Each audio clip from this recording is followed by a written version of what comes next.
Handa na ba ang inyong mga puso para sa isang kwentong susubok sa inyong pananaw tungkol sa katapatan at pag-ibig? Halina't samahan ninyo ako sa pagbukas ng mga pinto ng isang mansyon kung saan ang anino ay maaaring mas totoo pa kaysa sa liwanag. Sinasabi nila, mas matimbang ang dugo kaysa tubig. Ngunit paano kung ang dugong inaasahan mong sasagip sa'yo ay siya palang laso na unti-unting papatay sa iyong pagkatao? At ang isang hamak na patak ng tubig pala ang siyang magbibigay buhay sa iyong nanunuyong puso?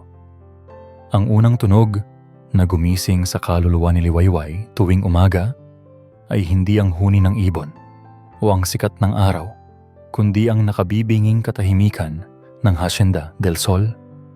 Isang katahimikan na may bigat na bumabalot sa bawat sulok ng malapalasyong tahanan ng mga almaryo. Habang dahan-dahang pinupunasan ang walang katapusang sahig na gawa sa mamahaling marmol, kitang-kita niya ang sariling refleksyon. Isang malabong anino, isang babaeng tila bahagi na ng muebles, halos hindi napapansin. Itinaas niya ang kanyang paningin sa pader kung saan nakasabit ang isang dambuhalang family portrait ng mga almaryo. Nandoon si Don Ricardo, ang yumaong patriarch, kasama ang kanyang dalawang anak na lalaki. Si Lacan, na may seryosong mukha at mga matang tila kayang tumagos sa bakal, at si Silas na may ngiting tila laging may itinatagong hiwaga. Para kay Liwayway, ang mansyon ay isang malamig na paraiso. Maganda, marangya, ngunit walang init. At siya, sa loob nito, ay isang multo.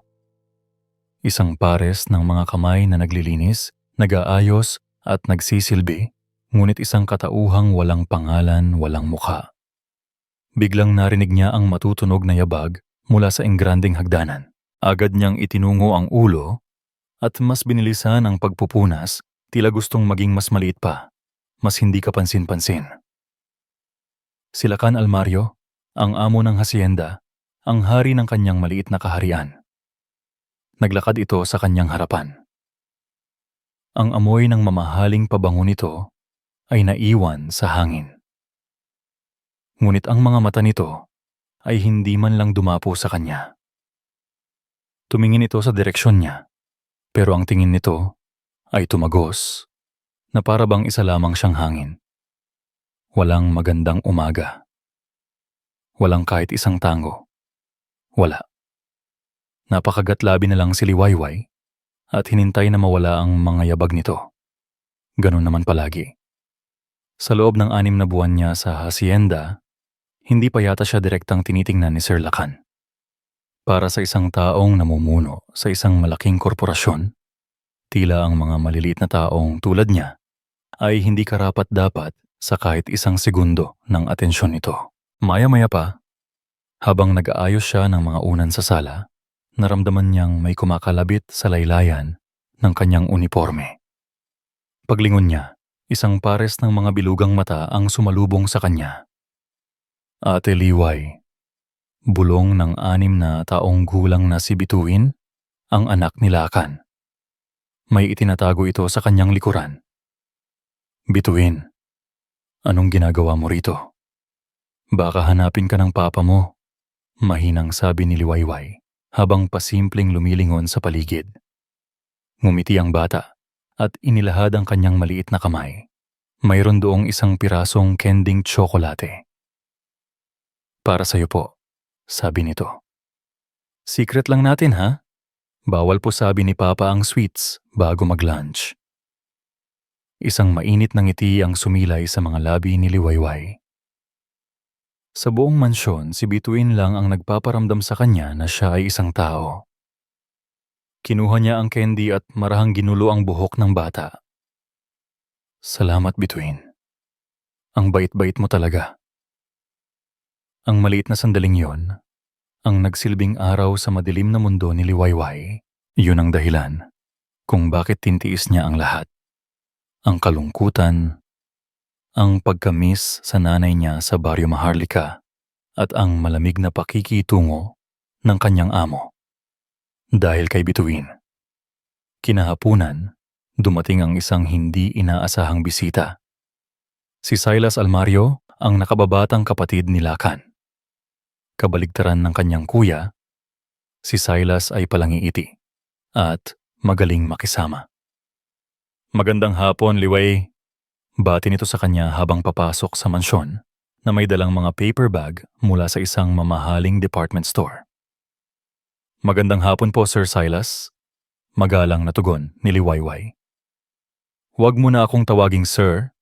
Silas na lang, sabi nito at kindatan siya. Nasaan ang magaling kong kuya at ang paborito kong pamangkin? Mayroong kakaiba sa paraan ng pagtingin ni Silas. Ang mga ngiti nito ay hindi umaabot sa kanyang mga mata, at kapag akala nitong hindi siya nakatingin, nakikita niya ang isang panandaliang anino ng pait at inggit na dumaraan sa mukha nito tuwing tinitingnan ang mga larawan ng kanyang kuya. Buong hapong nanatili si Silas. Naglaro sila ni Bituin. Nag-usap sila ni Lakan sa opisina nito. Mula sa labas, mukha silang perpektong pamilya. Ngunit nararamdaman ni Liwayway ang tensyon sa ilalim ng lahat ng iyon. Isang bagay na hindi niya kayang ipaliwanag. Isang kaba na gumagapang sa kanyang dibdib. Pagsapit ng gabi, matapos umalis ni Silas at matapos niyang patulugin si Bituin, bumalik si Liwayway sa kusina upang tapusin ang kanyang mga gawain. Tahimik na muli ang buong bahay. Tanging ang tunog lamang ng pinupunasan niyang plato ang maririnig. Naisip niya ang kanyang ina. Kailangan niyang makaipon pa para sa operasyon nito. Titiisin niya ang lahat para sa kanya. Sa gitna ng kanyang pag-iisip, bigla siyang napatigil. Isang matinis na tunog. Ang tunog ng salaming nababasag, nanggaling yon sa itaas. Sa ikalawang palapag. Malapit sa kwarto ni Bituin. Nanigas si Liwayway sa kanyang kinatatayuan. Bumilis ang tibok ng kanyang puso. At pagkatapos, kasunod ng tunog ng basag na salamin, ay isang sigaw na puno ng takot. Isang sigaw na kailanman ay hindi niya malilimutan. Ang sigaw ng isang bata. Ang sigaw ni Bituin. Binitiwan niya ang hawak na plato. Hindi niya inalintana ang pagbagsak at pagkasira nito sa sahig. Tumatakbo na siya, paakyat ng hagdan, habang ang bawat hibla ng kanyang pagkatao ay sumisigaw sa panganib. Nasa loob ng kanyang opisina si Lakan, napapaligiran ng mga numero at estratehiya na bumubuo sa kanyang imperyo, nang marinig niya ang tunog na yumanig sa pundasyon ng kanyang mundo. Una, ang matinis na kalansing ng salaming nababasag. Isang tunog na imposible sa loob ng isang bahay na binabakuran ng bakal at teknolohiya. Pagkatapos, ang sigaw. Hindi iyon isang ordinaryong sigaw. May pangalan yon. Iyon ang boses ni Bituin. Sa isang iglap, gumuho ang pagiging bilyonaryong CEO. Ang natira ay isang ama, isang hayop na handang pumatay para sa kanyang supling. Binitiwan niya ang pluma. Tumalsik ang itim na tinta sa isang kontratang nagkakahalaga ng 9 na numero. Walang halaga. Ang tanging may halaga ay ang batang sumisigaw sa itaas. Bituin. Ang sigaw niya ay kulog, puno ng takot at galit na sabay na sumabog mula sa kanyang dibdib. Tinakbo niya ang pasilyo, ang bawat yabag ng kanyang sapatos na gawa sa Italianong katad ay dagundong sa sahig na marmol. Ang isip niya ay isang bagyo. Sino? Paano? Nasaan ang mga gwardya ko? Pag-akyat niya sa ikalawang palapag, sa direksyon ng silid ng kanyang anak, bigla siyang napako sa kanyang kinatatayuan. Ang tanawing sumalubong sa kanya ay isang bangungot na naging totoo. Ngunit may isang detalyeng hindi kailanman sasagi sa kanyang imahinasyon. Isang lalaking nakaitim na bonnet ang pilit na hinihila si Bituin, na walang tigil sa pagiyak at pagpupumiglas. Ngunit ang mas ikinagulat niya ay ang figurang nakatayo sa pagitan ng kidnapper at ng hagdanan. Ang aninong madalas niyang hindi pinapansin, ang katulong na ni minsan, ay hindi niya tinawag sa pangalan. Si Liwayway.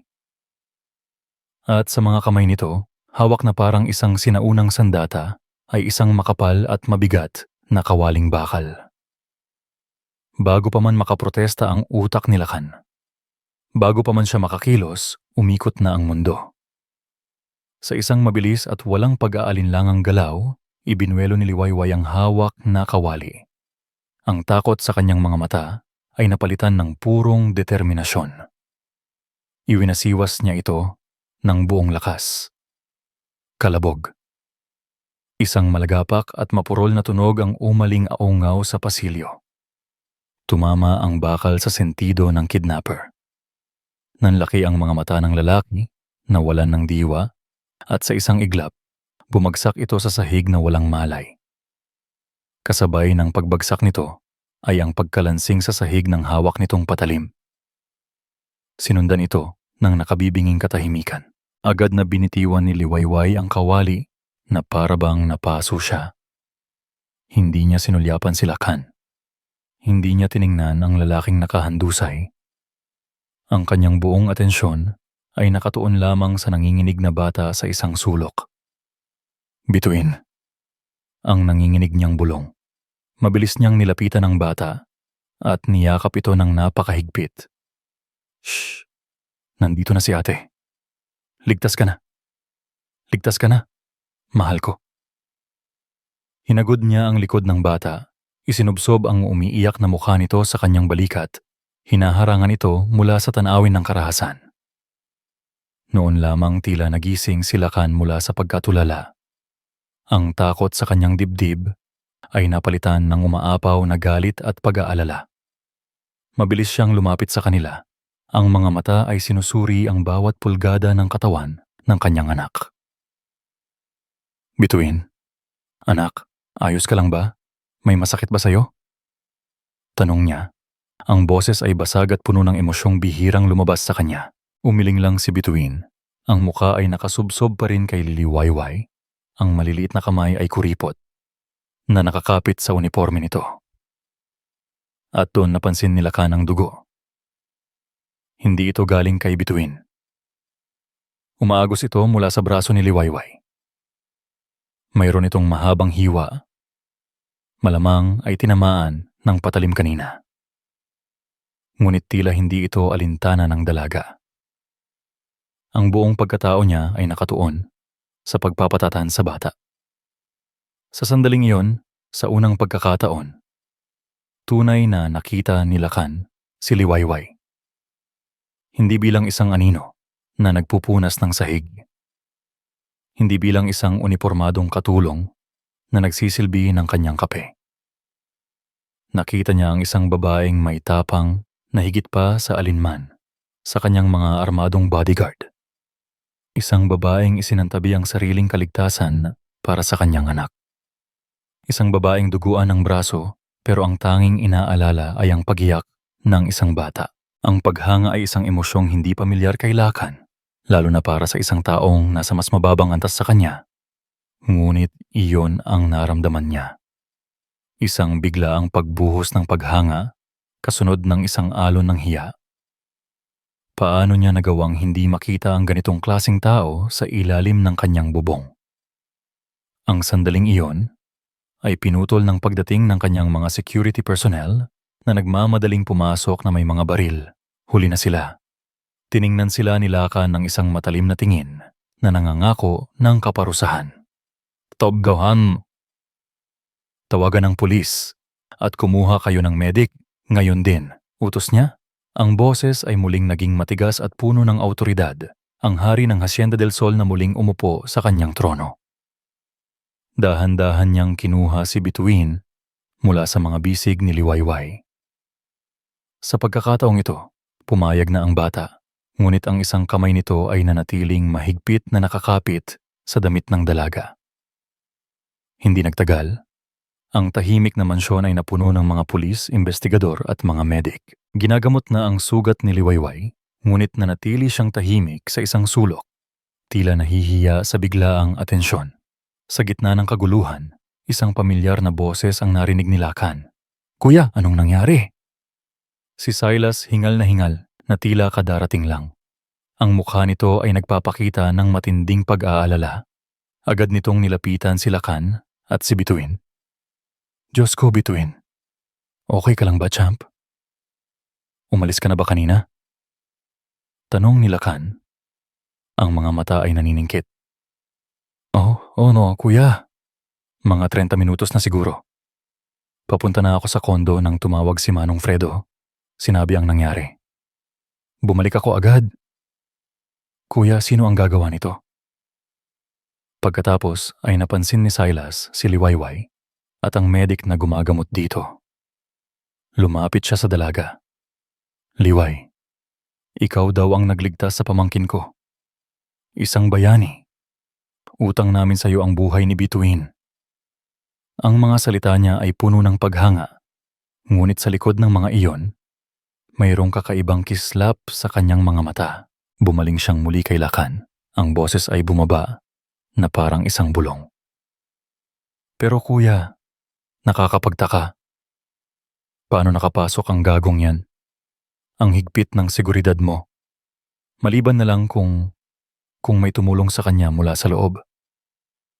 Ang mga salitang iyon ay tumarak sa isip ni Lakan. Isang lason na nagsimulang kumalat. Tiningnan niya ang paligid. Ang kanyang mga tauhan ay matagal nang nagsisilbi sa kanya. Imposible. Lumapit ang hepe ng pulisya, isang matandang lalaki magkasi na may seryosong mukha. "Mr. Almario, nakahandusay pa rin po ang suspek. Dadalhin na namin sa ospital at babantayan. Pero may isa po kaming paunang ulat." "Ano yon?" Maring tanong ni Lakan. Nagatubili ang hepe. Tumingin ito sa paligid, sa mga bintana, sa pintuan, bago muling humarap kay Lakan. "Ginoo, ginawa na po namin ang isang paunang pagsisiyasat sa buong paligid. Ang lahat ng pinto, lahat ng bintana ay sarado at nakalak. Walang anumang senyales ng forced entry." Ang huling dalawang salita ay tila umalingaungaw sa hangin. Walang forced entry. Ang ibig sabihin lang noon, ang salarin ay nakapasok ng walang kahirap-hirap. O, pinapasok. Ang lason na itinanim ni Silas ay biglang nag-ugat. Ang paghanga ni Lakan ay dahan-dahang nabahiran ng pagdududa. Ang kanyang mga mata, na kanina lang ay puno ng pasasalamat, ay dahan-dahang lumingon. Napunta ang mga ito sa tanging tao sa silid na hindi niya lubos na kilala. Ang taong biglang naging sentro ng lahat ng pangyayari. Ang kanyang mga mata ay dumapo kay Liwayway Santos. Kinabukasan, ang Hacienda del Sol ay nagising sa isang bagong uri ng katahimikan. Hindi ito ang karaniwang malamig na katahimikan ng karangyaan, kundi isang katahimikang mabigat na babalot ng tensyon na parang isang kumot na nakakasakal. Si Liwayway ay pinayuhan ng doktor na magpahinga, ngunit ang isip niya ay mas pagod pa kaysa sa kanyang katawan. Nakaupo siya sa gilid ng kanyang kama sa maliit na silid sa servants' quarters. Ang kanyang braso ay may benda na, at sa ibabaw ng kanyang mesa ay may isang tray ng pagkain na hindi pa nagagalaw. Isang bagay na hindi niya inaasahan. Ipinadala raw iyon ni Sir Lakan. May kumatok sa pinto. Nang bumukas ito, bumungad ang figura ng kanyang amo. Si Lakan Almario, sa personal. Ito ang unang beses na pumasok ito sa kanyang silid. Ang presensya nito ay tila napakailang sa sikip ng kwarto. Ang kapangyarihan nito ay tila sumisiksik sa bawat sulok. "Kamusta ang braso mo?" tanong nito. Ang boses ay formal, ngunit may bahid ng pag-aalala na hindi narinig ni Liwayway noon. "Ayos na po, sir. Salamat po sa pag-aalala." Mahinang sagot niya, habang pilit na itinatago ang panginginig ng kanyang mga kamay. "Kumain ka na. Ipinagbilin ko yan sa kusinera," sabi ni Lakan. Ang mga mata ay nakatingin hindi sa kanya, kundi sa benda sa kanyang braso. "Ang ginawa mo kagabi para iligtas si Bituin. Walang katumbas na pasasalamat ang sapat para doon. Sa isang iglap, isang maliit na binhi ng pag-asa ang sumibol sa puso ni Liwayway. Marahil, ito na ang simula. Marahil, makikita na siya nito bilang isang tao. Ngunit ang pag-asang iyon ay agad na nalanta nang magpatuloy ito sa pagsasalita. Pero kailangan kong malaman ang lahat, sabi ni Lakan. At ngayon, ang mga mata nito ay tumitig na sa kanya. Matalim, mapanuri, tila isang agilang sinusuri ang kanyang biktima. Kailangan kong maintindihan kung paano ka naging ganon katapang. Ang init ng pag-asa ay napalitan ng lamig ng kaba. Hindi na ito isang pag-uusap ng pasasalamat. Isa na itong interogasyon. Sir, saan ka lumaki, Liwayway? Sa Baryo Maharlika, isang simpleng probinsya. Sino ang mga magulang mo? Anong klaseng buhay ang meron ka bago ka napunta rito? Sunod-sunod na tanong nito. Bakit ka umalis sa inyo? Ang bawat tanong ay parang isang karayom na tumutusok sa mga sugat na pilit niyang itinatago. Ang alaala ng kanyang nakaraan. Ang mga sigaw, ang mga pasa, ang takot na dahilan kung bakit siya tumakas, ay biglang bumalik. Ngunit paano niya sasabihin ang mga iyon sa isang taong tulad ni Lakan Almario? Isang taong hindi kailanman makakaunawa sa mundo niya. Naghahanap lang po ako ng mas magandang oportunidad, sir. Para po sa nanay ko na may sakit. Sagot niya, pinipili ang kalahating katotohanan. Hindi kumibo si Lakan, ngunit ang kanyang mga mata ay nanatiling nakatitig. Tila sinasabing hindi ito naniniwala. Ang mainit at bahagyang pamilyar na sandali kanina, nang pagmasdan niya ang benda sa kanyang braso, ay ganap nang naglaho. Ang bumalik ay ang malamig at may dudang amo na kilala niya. Sige, magpahinga ka, sabi nito sa wakas. Bago tumalikod at lumabas ng silid, isinasara ang pinto sa likuran nito. Naiwan si Liwayway na mag-isa, ang hangin ay tila mas lalong sumikip. Ang pasasalamat nito ay may kasamang lason. Ang pag-aalala nito ay may kalakip na hinala. Ang binhi ng duda na itinanim ni Silas ay nagsisimula ng tumubo sa isipan ni Lakan. Samantala, sa opisina ng mansyon, naroon si Silas nagbubuhos ng isang mamahaling alak para sa kanyang kapatid. Kuya, huwag mo sanang masamain, pero kailangan nating maging praktikal. Sabi ni Silas, ang boses ay malumanay at puno ng pagkalinga. Ma'am, isipin mo, isang babaeng galing sa probinsya, bigla na lang nagpakita ng ganyang klaseng tapang? Parang eksena sa pelikula. Hindi ba't kahina-hinala? Iniligtas niya ang anak ko, Silas. Maring sagot ni Lakan habang nakatingin sa labas ng bintana. At habang buhay nating tatanawin na utang na loob yun. Mabilis na pagsang-ayon ni Silas. Pero hindi ba't posible na bahagi ito ng isang mas malaking plano? Marahil, alam niyang may mangyayari? O baka naman, siya mismo ang nagpapasok sa kidnapper para palabasin na isa siyang bayani para makakuha ng malaking pabuya mula sa'yo? That's a wild accusation, sabi ni Lakan. Ngunit ang kanyang boses ay kulang sa kumbiksyon. Ang sinabi ng hepe ng pulisya, walang forced entry, ay patuloy na umuulit sa kanyang isipan. Isipin mo lang, kuya, hindi natin siya kilala.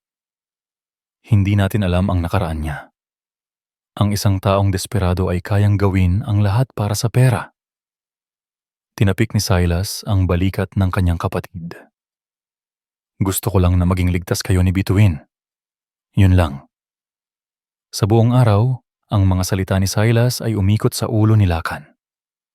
Puno ng pagtatalo ang kanyang isip.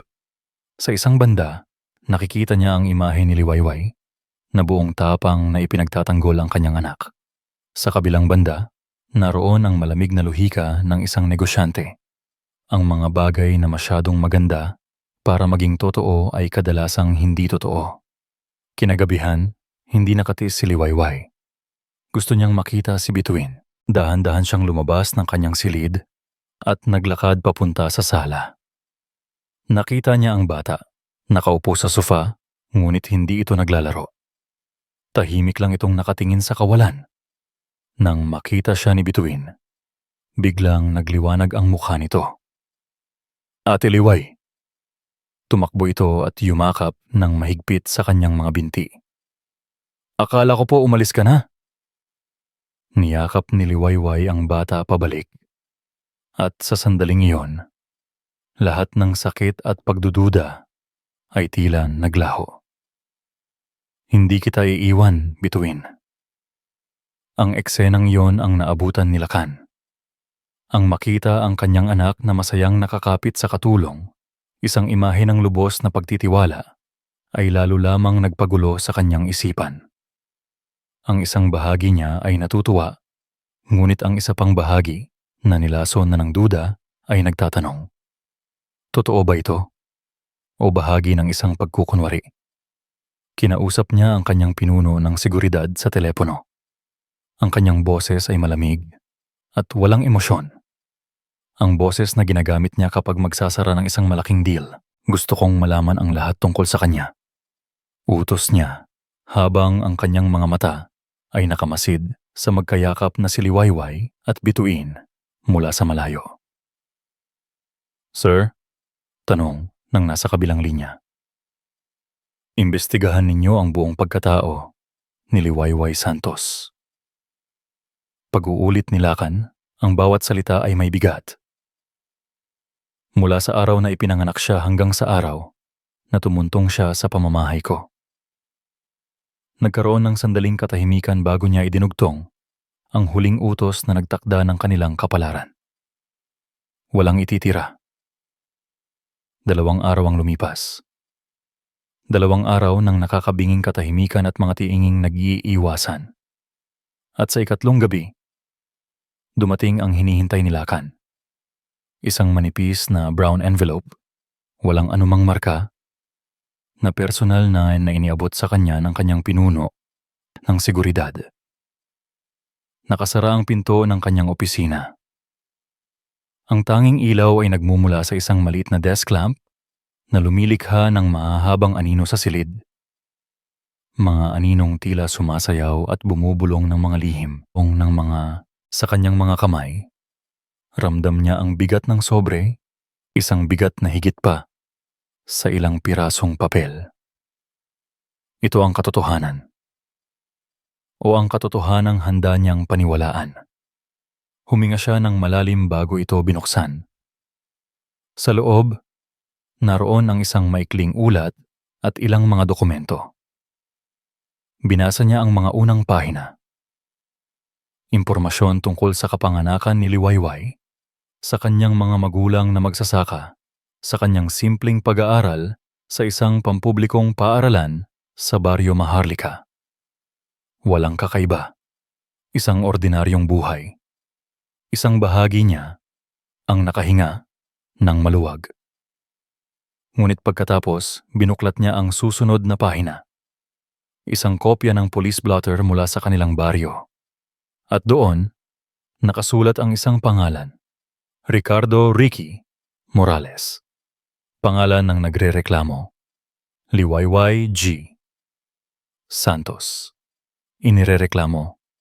Ricardo Morales. Kaso, physical assault. Nanigas ang panga ni Lakan. May petsa. May mga detalye ng mga pasa at galos. Ngunit ang mas nakagugulo ay ang kasunod na entry, 1 linggo pagkatapos. Nagrereklamong si Liwayway Santos. Binawi ang reklamo. Hindi lang 1 beses. 3 beses sa loob ng 1 taon. Laging pareho ang nangyayari. Magrereklamo siya, pagkatapos ay babawiin din. Ang huling ulat ay ang pinakamalala na nagtala ng minor head injury. At 2 araw matapos bawiin ang reklamong iyon, si Liwayway Santos ay bigla na lang umalis sa Baryo Maharlika.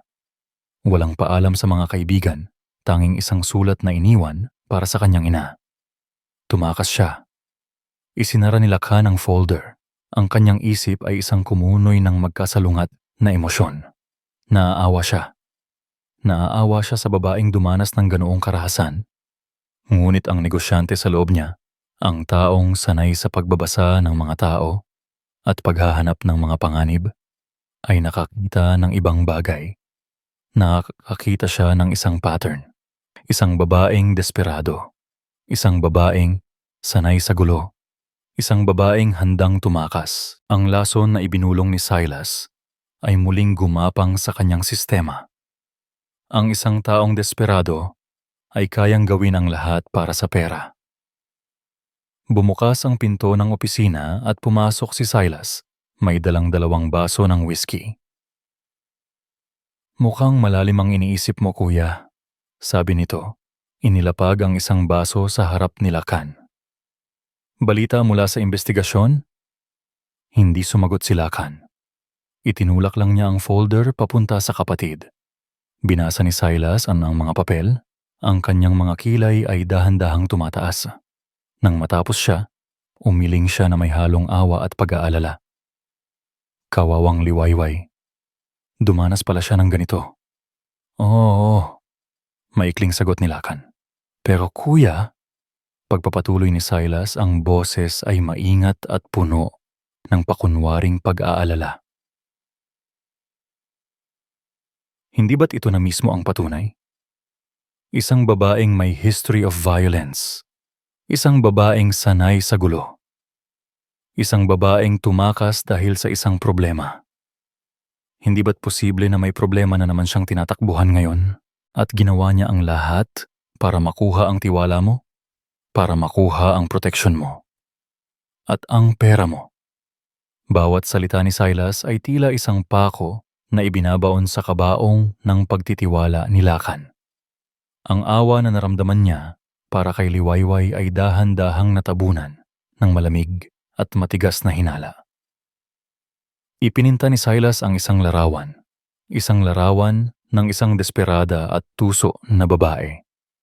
At sa isip ni Lakhan, na puno na ng pagdududa, ang larawang iyon ay nagsimulang magmukhang totoo. Ang sabi mo, kuya, desperado siya.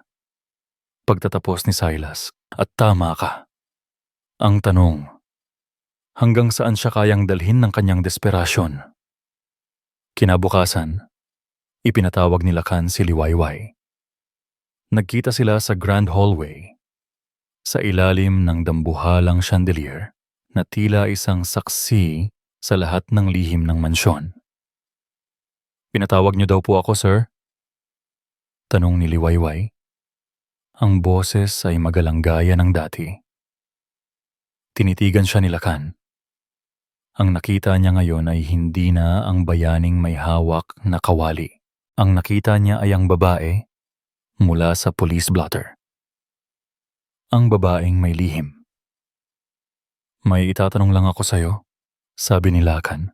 Ang boses ay kasing lamig ng marmol na sahig na kanilang tinatapakan. At gusto ko ng isang tapat na sagot. Naramdaman ni Liwayway ang panganib sa tono nito. Tumango siya. Bakit ka talaga umalis sa Barrio Maharlika? Ang tanong ay tumama na parang isang sampal. Napakagatlabi si Liwayway. Sir, nasabi ko na po. Huwag mo akong bigyan ng sagot na ibinigay mo na sa akin. Putol ni Lakhan. Kilala mo ba ang isang lalaking nagngangangalang Ricardo Morales? Ang pangalan. Ang pangalan na pilit niyang ibinabaon sa limot.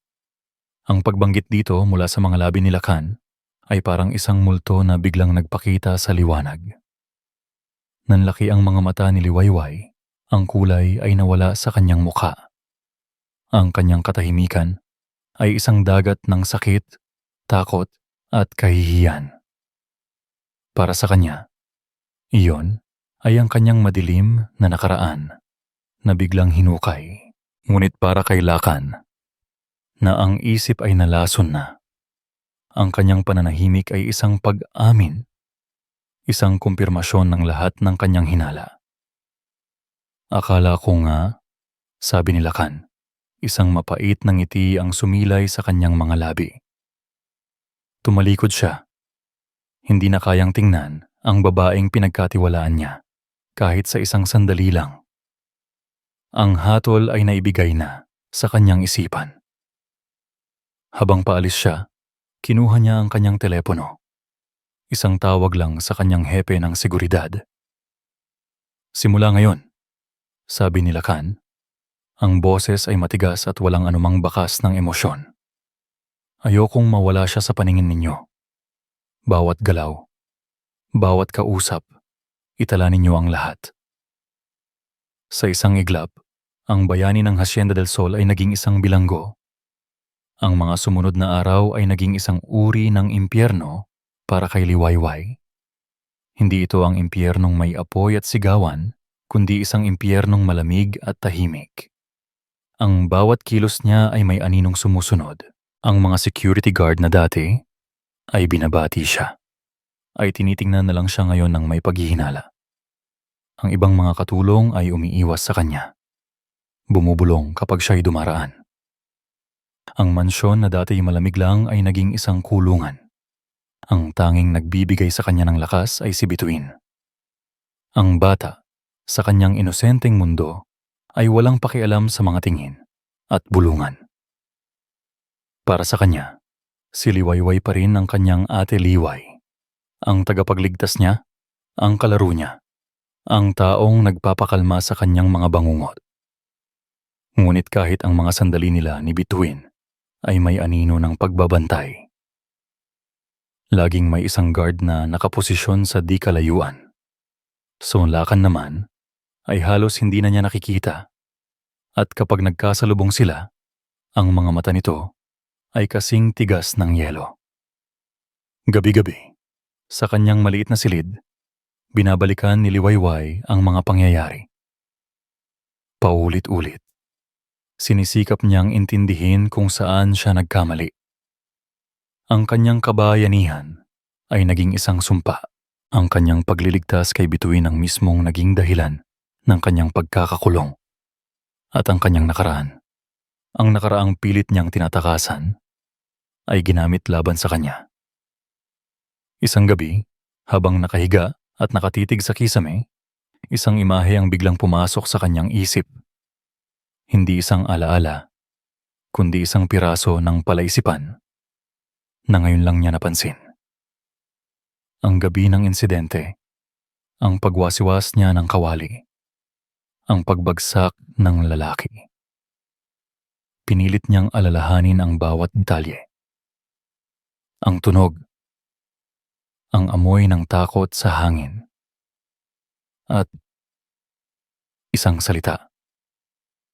Isang salitang halos pabulong na sinabi ng kidnapper sa gitna ng kanyang pagkatulala at pagbagsak. Pinikit niya ang kanyang mga mata ng mariin, pilit na binabalikan ang eksaktong sandali. Ang lalaki ay natumba, ang mga mata nito ay puno ng gulat. At bago ito tuluyang nawalan ng malay, ang mga labi nito ay gumalaw. May sinabi ito. Isang pangalan. Silas. Ang realization ay tumama sa kanya na parang isang malamig na hampas ng hangin. Silas, tulungan mo ako. Iyon ang narinig niya. Ngayon sigurado na siya. Hindi niya iyon guni-guni lang. Sa gitna ng kaguluhan, ang kanyang isip pala ay nagtala ng isang napakahalagang detalye. Si Sir Silas. Ang mabait. Ang palangiti. Ang kapatid ni Lakan. Biglang nagkaroon ng saysay ang lahat. Ang walang forced entry. Ang mga salita ni Silas na nagtatanim ng duda. Ang kanyang biglaang pagdating matapos ang insidente. Bumangon si Liwayway mula sa kanyang kama, ang puso niya ay kumakarera. Kailangan niyang sabihin ito kay Lakan. Kailangan itong malaman. Ito na ang susi. Ito na ang magpapalaya sa kanya. Kinabukasan, nagabang siya. Alam niyang halos imposible nang makalapit kay Lakan. Ngunit kailangan niyang subukan. Nakita niya itong palabas ng dining hall, papunta sa kanyang opisina. Ito na ang kanyang pagkakataon. Sir Lakan, tawag niya, halos pasigaw, na ikinagulat ng dalawang gwardyang nakabuntot dito. Huminto si Lakan at dahan-dahang lumingon. Ang kanyang mukha ay walang emosyon, ngunit ang kanyang mga mata ay nag-aapoy sa inis. What is it? Kailangan ko po kayong makausap. Mahalaga po ito. Sabi ni Liwayway, ang boses ay nanginginig sa kaba at pag-asa. I have nothing to say to you. Malamig na tugon nito at akmang tatalikod na. Tungkol po ito sa gabi ng insidente. Pilit ni Liwayway. May narinig po ako. May naaalala ako. Ito ang nakakuha ng kanyang atensyon. Tinitigan siya ni Lakan. Naghihintay. Yung kidnapper po, huminga ng malalim si Liwayway. Bago po siya nawalan ng malay, may binanggit po siyang pangalan. Anong pangalan? Tanong ni Lakan. Ang boses ay matigas pa rin. Tinitigan ni Liwayway ang mga mata nito, ipinagdarasal na sana, kahit katiting ay maniwala ito sa kanya. Sir Lakan, narinig ko po. Binanggit niya ang pangalan ni Sir Silas. Isang sandaling katahimikan ang namayani. Pinroseso ni Lakan ang kanyang sinabi. Tinitigan siya nito ng matagal na para bang hinahanap ang kahit anong bahid ng kasinungalingan sa kanyang muka. At pagkatapos, isang bagay ang nagbago sa mukha ni Lakan. Hindi ito paniniwala, kundi galit. Isang malamig at mapanirang galit. Isang mapait na tawa ang kumawala sa mga labi nito. Incredible, sabi nito, umiiling. So this is your next move. Dahil alam mong malapit na naming malaman ang katotohanan, idadamay mo ngayon ang kapatid ko? Hindi po. Nagsasabi po ako ng totoo. Pakiusap ni Liwayway, ang mga luha ay nagsisimula ng mamuo sa kanyang mga mata. Tumigil ka sa pag-iimbento ng kwento. Sigaw ni Lakan. Ang boses ay umalingaw sa hallway. Akala mo ba ganun ako katanga? You are a desperate woman, Liwayway. At gagawin mo ang lahat para iligtas ang sarili mo, kahit pa manira ka ng ibang tao. Tinalikuran siya nito ng walang isa pang salita. Ang pag-asa ni Liwayway ay gumuho na parang isang kastilyong buhangin na hinampas ng alon. Naiwan siyang nakatayo doon, nanginginig. Habang ang mga gwardya ay tinitingnan siya, na may halong awa at pagkasuklam. Habang naglalakad siya pabalik sa kanyang silid, ang puso ay durog na durog, isang anino ang humarang sa kanyang daan. Si Silas. Nakatayo ito roon, nakasandal sa pader, na may isang ngiti sa kanyang mga labi. Ngunit hindi ito ang karaniwan niyang palakaibigang ngiti. Ang ngiting ito ay malamig, mapanlait, at puno ng tagumpay. Lumapit ito sa kanya, ang boses ay isang mapanganib na bulong na sila lang ang makakarinig. Narinig ko ang usapan ninyo ng kuya ko. Simula nito. Matalino ka, Liwayway. Hindi ko inaasahan yan. Inayos nito ang kwelyo ng kanyang mamahaling polo. Pero may isang bagay kang hindi naiintindihan. Tumingin ito sa kanya ng diretso, at sa unang pagkakataon nakita ni Liwayway ang tunay na halimaw sa likod ng maskara. Hanggang saan aabot ang talino mo kung walang sino man sa mundong ito ang maniniwala sa'yo? Naging malinaw na kay Liwayway ang lahat matapos ang pag-uusap nila ni Silas. Hindi na lang ito isang kaso ng pagdududa. Isa na itong laro. At sa larong ito, si Silas ang may hawak ng lahat ng piyesa habang siya ang nakatakdang isakripisyo. Ang bawat araw ay isang pagtitiis, naghihintay sa pagbagsak ng espada sa kanyang leeg. Samantala, si Lakan ay nasa gitna ng sarili niyang bagyo. Ang negosyo ay nasa isang kritikal na yugto. Isang malaking merger ang nakasalalay at ang kanilang pinakamalaking katunggali, ang mga Montero, ay gumagawa ng lahat ng paraan upang sirain ang deal. Kailangan niya ng ganap na focus, ngunit ang isip niya ay laging bumabalik sa problema sa loob ng kanyang sariling pamamahay. Sa gitna ng lahat ng ito, si Silas ang kanyang naging anino, ang kanyang kanang kamay, ang tanging taong mapagkakatiwalaan niya. Nang lubot, "Kuya, may natuklasan ako," sabi ni Silas isang hapon. Pumasok ito sa opisina ni Lacan na may dalang folder at isang mukhang puno ng pag-aalala. Isang bagay na may kinalaman sa mga Montero at kay Liwayway. Agad na nakuha nito ang buong atensyon ni Lacan. "Ano yon?" Inilatag ni Silas ang mga papel sa mesa. Mga printout ng mga email. Sa unang tingin, mukha itong mga ordinaryong palitan ng mensahe. Ngunit nang basahin ni Lacan, nanlamig ang kanyang dugo. Ang mga email ay tila nagmumula sa isang dummy account. Nakikipag-ugnayan sa isang kilalang corporate spy na may koneksyon sa mga Montero. Ang pinag-uusapan nila, mga detalye ng schedule ni Lacan, ang layout ng Hacienda del Sol, at ang mga kahinaan sa seguridad nito. "Saan mo nakuha to?" tanong ni Lacan. Ang boses ay mahina ngunit may bibigat. "Mayroon akong source sa loob ng kumpanya ng mga Montero," paliwanag ni Silas. "Mahirap pero nakuha ko. Kuya, tingnan mo ang mga petsa. Ang mga email na ito ay ipinadala ilang linggo bago ang insidente. Plinano nila ang lahat." "Plinano ang ano?" Huminga ng malalim si Silas na para bang naghahanda para sa isang malaking revelasyon. "Kuya, naaalala mo ba ang special clause sa testament ni Papa? Ang nagsasabing kung mapatunayan na ang tagapagmana ng Almario Corp ay mentally or morally unstable, ang kontrol ay pansamantalang ililipat sa susunod na kamag-anak hanggang sa mapatunayan ang kanyang kakayahan?" Tumango si Lacan. Isang probisyon na isinama ng kanilang ama para protektahan ang kumpanya mula sa anumang uri ng eskandalo. Ito ang plano nila. Pagpapatuloy ni Silas, ang bawat salita ay maingat na pinili. Gusto nilang palabasin na nawawala ka sa sarili, na hindi mo kayang protektahan ang sarili mong anak sa loob ng sarili mong pamamahay. Ang kidnapping attempt ay hindi para sa pera.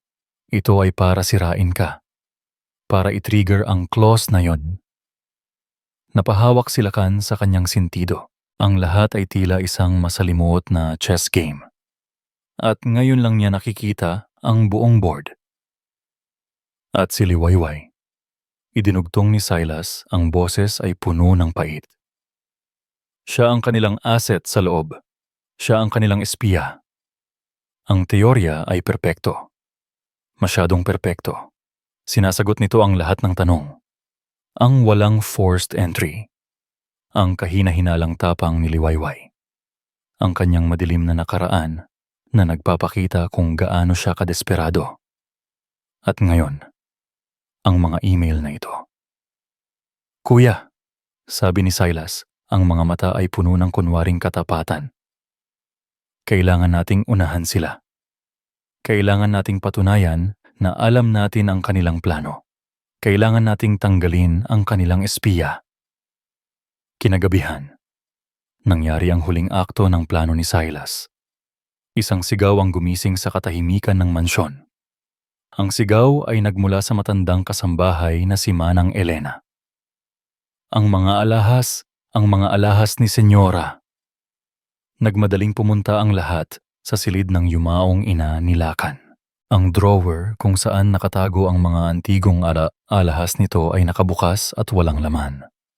Ang pinakamahalaga sa lahat, isang kwintas na may dambuhalang esmeralda, ang paborito ng kanilang ina, ay nawawala. Nagsimula ang isang mabilisang paghahanap. Ang utos ni Lacan, halughugin ang buong mansyon. Lalo na ang mga silid ng mga katulong. Pumasok ang mga gwardiya sa kwarto ni Liwayway. Ang kanyang maliit na silid ay hinalughog. Binuksan ang kanyang aparador. Sa ilalim ng kanyang mga damit, sa loob ng isang maliit na kahon kung saan niya itinatago ang mga sulat mula sa kanyang ina, may kumislap. Inilabas ito ng gwardiya. Ang esmeraldang kwintas. Ang lahat ng hangin ay tila hinigop mula sa mga baga ni Liwayway. Hindi akin yan. Hindi ko alam kung paano yan napunta dyan. Sigaw niya. Ang mga mata ay nanlalaki sa takot at pagkalito. Ngunit walang naniwala. Ang ebidensya ay naroon. Kumikinang sa ilalim ng ilaw, isang berdeng ahas na gumapos sa kanyang kapalaran. Dinala siya sa harapan ni Lakan. Naroon din si Silas. Ang muka ay isang perpektong maskara ng pagkadismaya. Liwayway, sabi ni Lakan. Ang boses ay walang buhay, ang mga mata ay puno ng sukdulang pagkasuklam. Pagkatapos ng lahat, pagnanakaw? Ito na ba ang huling desperadong galaw mo bago ka mahuli? Hindi po totoo yan, Sir Lakan. Pinagbibintangan niyo lang po ako. Isang patibong po ito. Umiiyak na pakiusap niya. Ang tingin ay napunta kay Silas, na mabilis namang umiwas. Tiningnan ni Lakan ang kanyang kapatid. Pagkatapos ay muli siyang tumingin kay Liwayway, ang huling katiting na pag-aalinlangan sa kanyang puso ay tuluyan ng namatay. Ang lahat ng ebidensya, ang nakaraan ni Liwayway, ang mga email, ang pagtatangka niyang siraan si Silas at ngayon ang ninakaw na kwintas ay tumuturo sa iisang direksyon. Tapos na ang laro, Liwayway, sabi ni Lakan. Ang bawat salita ay parang isang pako sa kanyang sariling puso. Kinuha niya ang kanyang telepono. Alam niya kung sino ang tatawagan. Sir, parang awa niyo na? Pagmamakaawa ni Liwayway, ang kanyang mundo ay gumuho sa kanyang harapan. Ngunit hindi na siya pinakinggan ni Lakan. Itinapat niya ang telepono sa kanyang tainga. Hello? Pulis ba to? Ang katahimikan sa kabilang linya ay isang hudyat. Mayroon akong isang empleyado na kailangan ninyong arestuhin. Ang tunog ng sirena ng pulis na papalayo mula sa Hacienda del Sol ay parang isang punebre. Isang malungkot na himig na nagbabadya ng katapusan. Habang tinitingnan ni Lakan ang mga kumukutitap na ilaw na naglalaho sa dilim ng gabi, wala siyang naramdamang tagumpay. Wala siyang naramdamang ginhawa. Ang tanging naroon ay isang malalim at nakakabinging kahungkagan.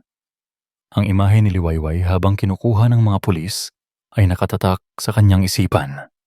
Ang mga mata nitong puno ng luha, hindi dahil sa galit, kundi dahil sa lubos na pagkasiphayo, ang paulit-ulit nitong pag-iling. Isang tahimik na pagsusumamo ng isang taong sumuko na dahil walang sino mang nakikinig.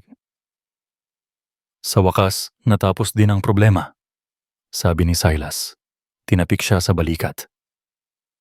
Ngayon, makakapag-focus ka na sa negosyo, kuya, at higit sa lahat ligtas na si Bituin. Ngunit hindi naramdaman ni Lakan na ligtas sila. Sa katunayan, pakiramdam niya ay mas malaki pa ang panganib na paparating. Ang kahungkagan ay sumunod sa kanya hanggang sa silid ni Bituin. Naabutan niya ang kanyang anak na nakaupo sa kama, yakap-yakap ang mga tuhod. Hindi ito umiiyak. Mas malalabalawon pa roon. Ang mga mata nito ay blangko, puno ng isang kalungkutang hindi nababagay sa isang 6 na taong gulang na bata. Papa? Tanong nito. Ang boses ay mahina. Bakit po kinuha ng mga pulis si Ate Liway? Masama po ba siya? Umupo si Lakan sa tabi ng anak. Hinaplos niya ang buhok nito. Ano ang sasabihin niya? Na ang babaeng nagligtas sa kanya ay isa palang magnanakaw? Na ang taong pinagkakatiwalaan niya ay isa palang traidor? Ang mga salita ay tila buhangin sa kanyang bibig. She did something wrong, anak, sabi niya. At pati siya ay hindi naniniwala sa sarili niyang mga salita. Pero papa, sabi niya hindi niya ako iiwan. Bulong ni Bituin. At sa wakas, isang butil ng luha ang pumatak mula sa mga mata nito. Sinungaling po ba siya? Ang tanong na iyon ay tumama kay Lakan nang mas malakas pa kaysa sa isang sampal. Iniwan niya ang silid ng anak na may bigat sa dibdib na halos hindi niya kayang buhatin. Ang pag-iyak ni Bituin ay umalingaw-ngaw sa kanyang isipan, isang akusasyon na hindi niya kayang takasan. Hindi siya makatulog. Pumasok siya sa kanyang opisina, ang lugar kung saan lahat ng desisyon ay lohikal at walang emosyon. Ngunit ngayon, ang lugar na ito ay tila isang kulungan. Umupo siya sa kanyang silya at tinitigan ang mga monitor ng CCTV. Isang ugali na niya ito. Mula nang mangyari ang insidente, ang pagrepaso sa mga footage. Naghahanap ng kahit anong maliit na detalye na maaaring nakaligtaan. Nagsimula siya sa footage ng gabi ng pagnanakaw. Pinanood niya ang pagpasok ni Manang Elena sa silid ng kanyang ina. Pinanood niya ang pagdating ng mga gwardiya. Pinanood niya ang paghalughog sa silid ni Liwayway. Ang lahat ay naaayon sa nangyari.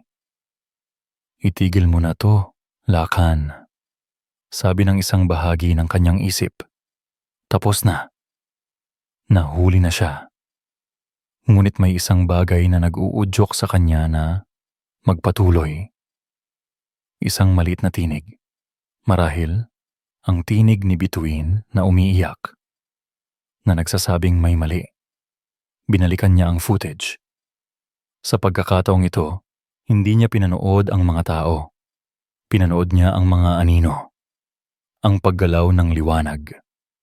Ang mga bagay na hindi kapansin-pansin sa unang tingin.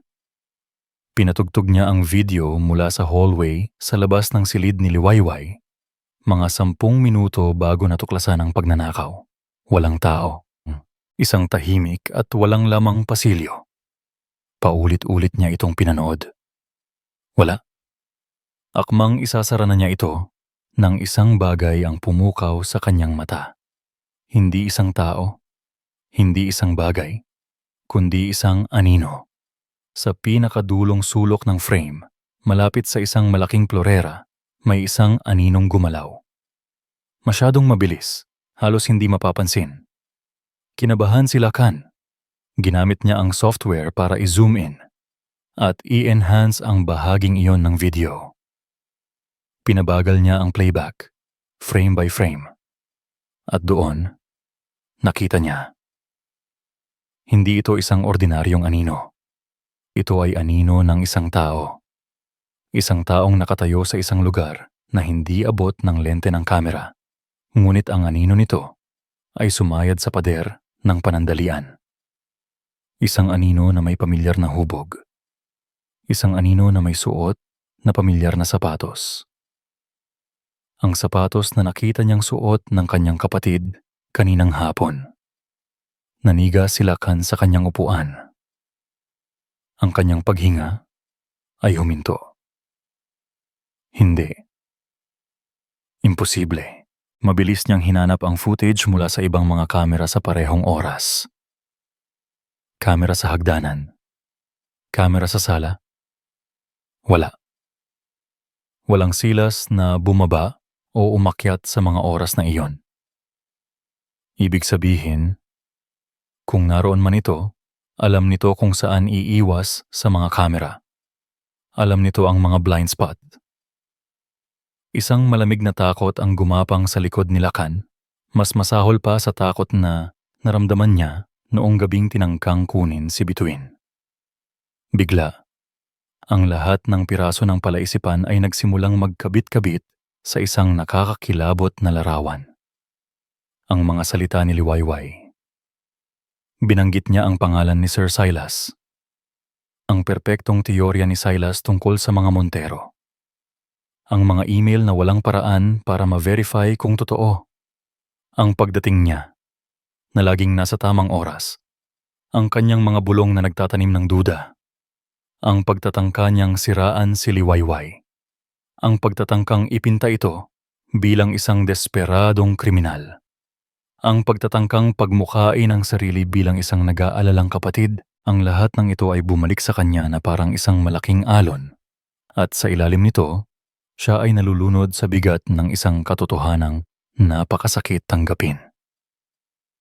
Ang tunay na ahas ay hindi ang babaeng ipinakulong niya.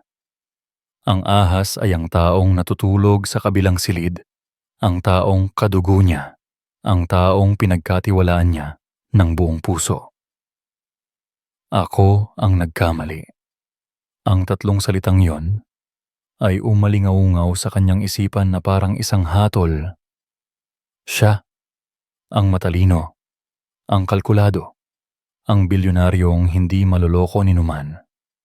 Nagpadala siya sa galit, nagpabulag siya sa dugo, nagkamali siya.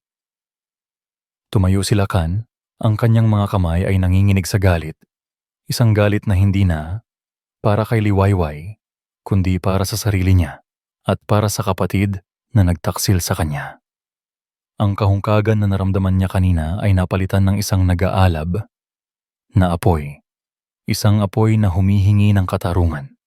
Ang kanyang mukha, na kanina'y puno ng pagdududa at pagod, ay naging isang maskara ng yelo at bakal.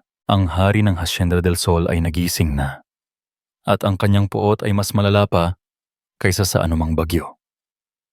Binuksan niya ang pinto ng kanyang opisina ng malakas, na ikinagulat ng gwardyang nakabantay sa labas.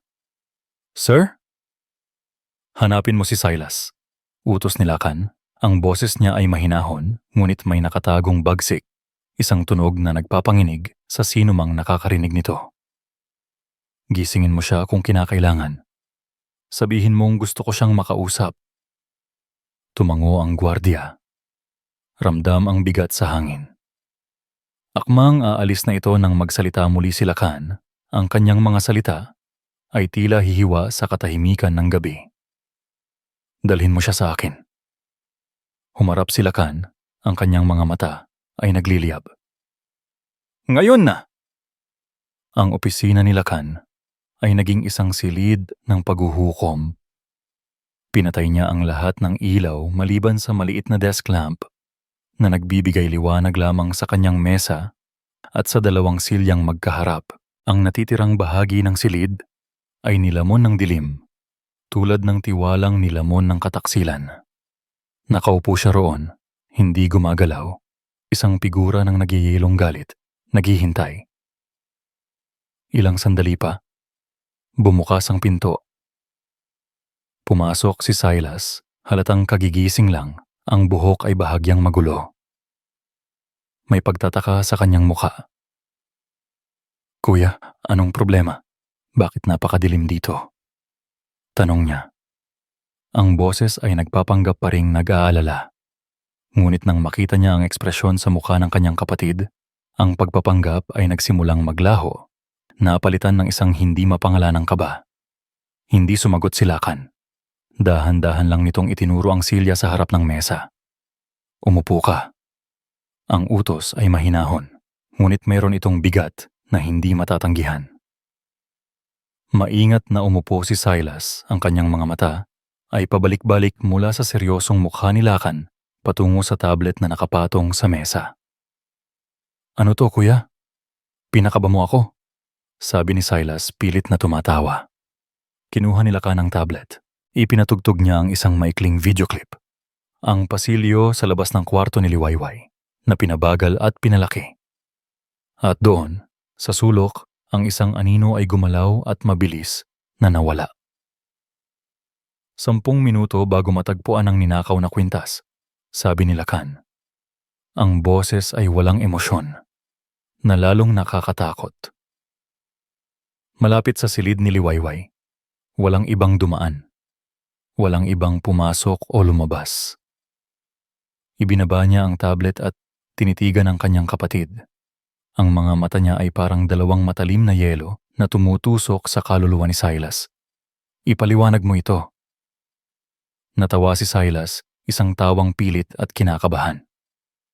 "Kuya, anong pinagsasabi mo? Baka anino lang yan ng halaman o ng kurtina. Masyado ka nang napaparanoid." "Halaman? Kurtina?" Pag-uulit ni Lacan, Isang mapanganib ng ngiti ang sumilay sa kanyang mga labi. Ang aninong yan ay may suot na sapatos. Ang parehong sapatos na suot mo kahapon. Ning sa sapatos, na regalo ko pa sa'yo noong Pasko. Ang kulay ay unti-unting nawala sa mukha ni Silas. Kuya, hindi ko alam kung anong laro to, pero hindi nakakatuwa. Bakit mo ako pagbibintangan? Dahil ako'y isang hangal. Sagot ni Lakan. Ang boses ay nagsimulang manginig sa pinipigilang galit. Isang hangal na naniwala sa lahat ng kasinungalingan mo. Ang mga email mula sa mga Montero na ikaw lang ang nakakita. Ang perpektong teorya mo tungkol sa testament ni Papa. Ang paulit-ulit mong pagbulong sa tenga ko na si Liwayway ay isang espiya, isang desperadong kriminal. Tumayo si Lakan, ang kanyang mga kamay ay nakakuyom sa ibabaw ng mesa. Pinaniwalaan kita. Pinagkatiwalaan kita. Ipinakulong ko ang isang inosenteng babae dahil sa'yo. At ang masakit pa, ipinagkatiwala ko sa'yo ang buhay ng anak ko. Ginawa ko ang lahat para protektahan kayo. Sigaw pabalik ni Silas, ang kanyang pagpapanggap ay tuluyan ng gumuho. Protektahan? Isang mapait na tawa ang kumawala kay Lakan. Ang kidnapper na yon, bago siya mawala ng malay, may sinabi siya kay Liwayway. Isang pangalan na hindi ko pinaniwalaan. Ang pangalan mo. Silas. Katahimikan. Ang akusasyon ay nakabitin sa hangin mabigat at hindi maikakaila. At doon, sa ilalim ng liwanag ng nag-iisang ilaw, nakita ni Lakan ang pagbabago sa mukha ng kanyang kapatid. Ang takot ay nawala. Ang pagkakaila ay naglaho. Ang natira ay isang bagay na mas pangit pa. Isang pinaghalong inggit at pagkamuhi na naipon sa loob ng maraming taon. Isang tawa ang kumawala kay Silas. Hindi ito isang tawang kinakabahan. Ito ay isang tawang mapait, puno ng sakit at kabaliwan. Oo, sabi niya. Ang boses ay nanginginig sa emosyon. Ako nga. Ang pag-amin ay parang isang suntok sa sikmura ni Lakan. Ako nga. Pag-uulit ni Silas, tumatayo na rin, ang kanyang mga mata ay nag-aapoy. Ako na laging nasa anino mo. Ako na laging yung pangalawa lang. Si Lakan, ang galing. Si Lakan, ang matalino. Si Lakan, ang tagapagmana. Kailanman ay hindi naging si Silas. Ang lahat ng ito, sabi ni Lakan, hindi makapaniwala. Pera? Utang? Hindi lang yun, sigaw ni Silas. Ito ay tungkol sa kung ano ang nararapat sa akin. Ako ang mas nakakaintindi sa mga tao. Ako ang mas magaling makisama. Pero sa'yo pa rin ipinagkatiwala ni Papa ang lahat dahil ikaw ang panganay. Ikaw ang perpekto. Ang bawat salita ay isang punyal na paulit-ulit na itinarak sa puso ni Lakan. Ang kapatid na inakala niyang kakampi niya ay siya palang pinakamatindi niyang kaaway. Ang pagmamahal na ibinigay niya ay sinuklian ng inggit. Ang tiwala niya ay ginantihan ng lason. Ang nag-aalab, nagalit sa puso ni Lakan ay biglang namatay, napalitan ng isang nakapanlulumong panlalamig. Ang lakas sa kanyang mga binti ay tila nawala. Napaupo siya pabalik sa kanyang silya, hindi dahil sa pagod, kundi dahil sa bigat ng katotohanan. Tinitigan niya si Silas, ngunit hindi na ang kapatid niya ang kanyang nakikita, kundi isang estranghero na may mukha ng kanyang kadugo. Ang kanyang mundo ay gumuho. Ang pundasyon ng kanyang buhay, ang paniniwala sa dugo at pamilya, ay nadurog at naging abo nang makita ni Silas ang pagkatalo sa mga mata ng kanyang kapatid. Isang desperadong ngisi ang sumilay sa kanyang mga labi. Alam niyang tapos na ang laro. Natalo na siya. Ngunit hindi siya papayag na si Lakan ang manalo. Mabilis siyang dumukot sa bulsa ng kanyang pantalon. Kung hindi ito mapupunta sa akin, sabi ni Silas, ang boses ay isang mapanganib na bulong habang dahan-dahan niyang itinaas ang kanyang kamay. May hawak siyang isang maliit na lighter at isang USB flash drive. Wala ring makikinabang. Ang hangin sa labas ng presinto ng pulisya ay mabigat at amoy usok ng sasakyan. Para kay Liwayway, ito ang amoy ng kalayaan. Matapos ang halos 24 na oras sa isang malamig na selda, ang maramdaman ang init ng araw sa kanyang balat ay isang biyaya. Ngunit ang kalayaang ito ay may pait. Pinalaya siya. Ngunit ang kanyang pangalan ay nadungisan, ang kanyang dignidad ay nayurakan, at ang kanyang tiwala sa kabutihan ay halos maubos na. Miss Santos, pasensya na po ulit sa abala, sabi ng pulis na nag-asikaso sa kanya. May nagpiyansa na po sa inyo at binawi na rin ng nagrereklamo ang kaso. Sino po? Mahinang tanong ni Liwayway, bagamat may hinala na siya kung sino. Hindi sumagot ang pulis, isang magalang na tango lang ang ibinigay. Habang naglalakad siya palabas ng gusali, nang kinginig pa rin ang kanyang mga tuhod, nakita niya ito. Nakatayo sa tabi ng isang itim at makintab na kotse, nakasandal, naghihintay. Si Lakan Almario. Hindi ito ang Lakan na huli niyang nakita. Ang Lakan na may mga matang puno ng pagkasuklam at paghatol. Ang Lakan na nakatayo sa harap niya ngayon ay ibang-iba. Ang mamahalin nitong damit ay lukot, ang buhok ay bahagyang magulo, at sa ilalim ng mga mata nito ay may maitim na bilog. Tanda ng isang gabing walang tulog. At ang kanyang mga mata, wala na ang yelo. Ang naroon ay isang dagat ng pagsisisi. Napatigil si Liwayway sa kanyang paglalakad. Isang bahagi niya ay gustong tumakbo palayo. Takasan ng lalaking gidig, nagdulot sa kanya ng labis na sakit. Ngunit ang isa pang bahagi ay nanatili, hinihintay kung ano ang sasabihin nito. Kung may sasabihin man ito. Dahan-dahang lumapit si Lakan. Ang bawat hakbang ay tila may bigat. Huminto ito ilang talampakan mula sa kanya, na parabang natatakot na kung mas lalapit pa ito, ay maglalaho siya na parang isang panaginip. Nagtagpo ang kanilang mga mata. Sa sandaling iyon, walang amo at walang katulong. Tanging 2 taong sugatan. Liway, sabi ni Lakan. At ang pagbigkas niya sa kanyang pangalan ay hindi na formal, kundi personal. Ang boses niya ay basag, halos isang bulong. Patawarin mo ako. Ang 2 salitang iyon ay naglalaman ng bigat ng isang buong gabi ng katotohanan. Ngunit para kay Liwayway, ang mga ito ay parang hangin lang, masyado ng malalim ang sugat. Bakit po ako nandito, sir? Para ano pa? Tanong niya, ang boses ay walang emosyon, isang pader na itinayo niya para protektahan ang anumang natitira sa kanyang puso. Hindi umiwas ng tingin si Lakan. Sinalubong niya ang sakit sa mga mata ni Liwayway. Nandito ako para aminin ang pagkakamali ko, para sabihin sa iyo na tama ka.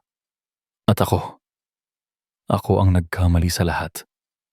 Nagkamali? Isang mapait na tawa ang kumawala kay Liwayway. Sir Lakan, ipinakulong niyo ako. Tinawag niyo akong sinungaling, isang magnanakaw. Sa harap ng maraming tao, yun po ba ang ibig sabihin ng nagkamali? Bawat salita niya ay isang sampal sa mukha ni Lakan. Isang sampal na nararapat sa kanya. Hinayaan niya itong ilabas ang lahat ng sakit. Oh. Sagot niya, ang boses ay puno ng pagsisisi. Higit pa ron. Nabulag ako, Liway. Nabulag ako ng dugo. Nabulag ako sa pag-aakalang ang kapatid ko ay hindi kailanman magkakamali. Hindi ko nakita ang katapatan na nasa harap ko lang. Dahil mas pinili kong paniwalaan ang kasinungalingan. Nakadugo ko. Ikinuwento niya ang lahat. Ang pagtuklas niya sa CCTV. Ang pagtutuos nila ni Silas, ang pag-amin ni nito sa lahat ng kasalanan, ang pagupa sa kidnapper, ang pagtanim ng ebidensya, ang buong plano para sirain siya. Ang huling desperadong ginawa nito, ang pagtatangkang sunugin ang USB na naglalaman ng lahat ng ebidensya na napigilan lang ng mga guwardiya sa huling sandali. Habang nakikinig si Liwayway, ang pader na itinayo niya sa kanyang puso ay unti-unting gumuho. Nakita niya ang sakit sa mga mata ni Lakan. Hindi lang pagsisisi para sa kanya, kundi isang mas malalim na sakit, ang sakit ng isang taong tinaksil ng sarili niyang pamilya. Naintindihan niya. Ang sakit na nararamdaman niya mula sa akusasyon ni Lakakan ay kapareho ng sakit na nararamdaman nito mula sa kataksilan ni Silas. Si Sir Silas po? Tanong niya. Nasa kamay na siya ng mga pulis. Sagot ni Lakan. Haharapin niya ang lahat ng ginawa niya. Pero hindi iyon ang mahalaga ngayon. Muli siyang tumingin kay Liwayway, ang kanyang mga mata ay isang bukas na aklat ng pagpapakumbaba. Wala akong karapatang humingi ng tawad, pero hinihiling ko pa rin. Hindi para sa akin, kundi para sa'yo. Para makalaya ka sa sakit na idinulot ko. Patawarin mo ako, Liwayway. Natahimik si Liwayway ng matagal. Tinitigan niya ang lalaki sa kanyang harapan. Isang taong makapangyarihan. Ngunit ngayon ay nakaluhod sa kanyang harapan. Nakita niya ang kanyang sariling nakaraan sa sakit nito. Ang pagtitiwala sa maling tao. Ang pag-asang mabubulag ka. Ang sakit ng kataksilan. At sa sandaling iyon, pinili niya ang isang bagay na mas malakas kaysa sa galit. Pinili niya ang pagpapatawad. Isang tango. Isang maliit. Halos hindi kapansin-pansing tango. Ngunit para kay Lakan, iyon ay parang pagsikat ng araw pagkatapos ng isang walang katapusang gabi. Salamat. Bulong niya. Ang boses ay puno ng pasasalamat. Binuksan niya ang pinto ng kotse para sa kanya. Hayaan mo akong ihatid ka, kahit saan mo gustong pumunta. Pumasok si Liwayway sa loob ng walang kibo. Habang nasa biyahe, ang katahimikan ay nagsasabi ng lahat. Nang sa wakas ay magsalita siya, ang tanong niya ay simple. Kamusta po si Bituin? Isang malungkot na ngiti ang sumilay sa labi ni Lakan. Hinahanap ka niya. Ayaw niyang kumain. Ayaw niyang maglaro. Ikaw lang ang laging tinatawag.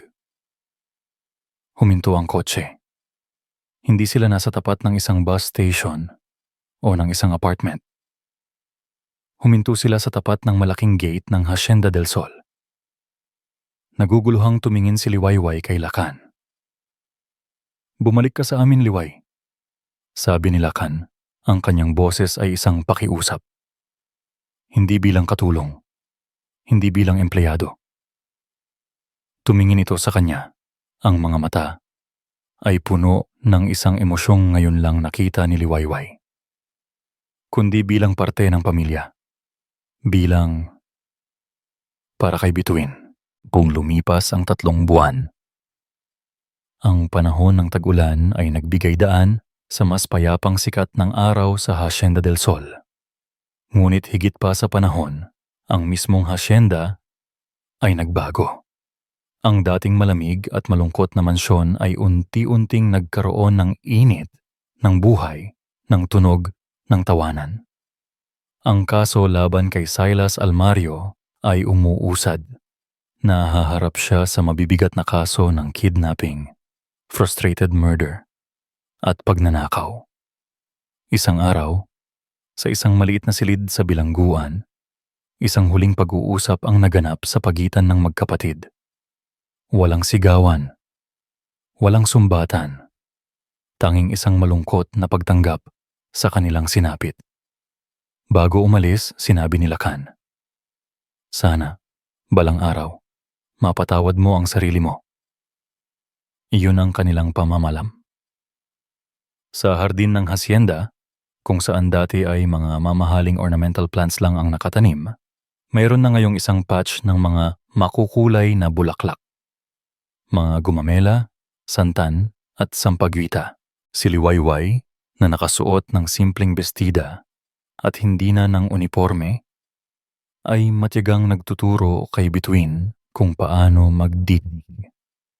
Dahan-dahan lang, Bituin, sabi niya habang ginagabayan ang maliit na kamay ng bata. Parang binubuhusan mo lang siya ng pagmamahal. Tumawa ang bata na nasisiyahang pagmasdan ang pag-inom ng mga bulaklak sa tubig. Mula sa di kalayuan, sa may terasa, nakatayo si Lakan. Pinapanood niya sila. Ang dibdib niya ay napupuno ng isang emosyong matagal na niyang kinalimutan. Ang kapayapaan. Bumalik si Liwayway, ngunit hindi sa dati niyang posisyon. Tinanggihan niya ang alok na maging parte ng pamilya sa paraang iniisip ni Lakan. Sa halip, gumawa sila ng isang kasunduan. Siya ang magiging personal na tagapag-alaga at tutor ni Bituin na may tamang sahod at mga benepisyo.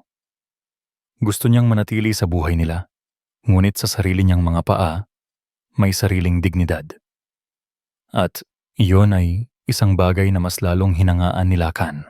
Ang pagbabago sa kanilang relasyon ay dahan-dahan. Parang pagbubukang liwayway. Nagsimula ito sa mga simpleng salamat at kumain ka na ba? Nauwi sa mga mahahabang pag-uusap sa terasa tuwing gabi, pagkatapos matulog ni Bituin. Ikinuwento ni Liwayway ang kanyang buhay sa Baryo Maharlika, ang pangarap niya para sa kanyang ina. Ikinuwento naman ni Lakan ang bigat ng pagpapatakbo ng isang imperyo, ang kalungkutan sa tuktok. Natuklasan nila na sa kabila ng pagkakaiba ng kanilang mga mundo, ang kanilang mga puso ay nagsasalita ng parehong wika. Ang wika ng sakit, ng pag-asa, at ng pangangailangang may magmahal.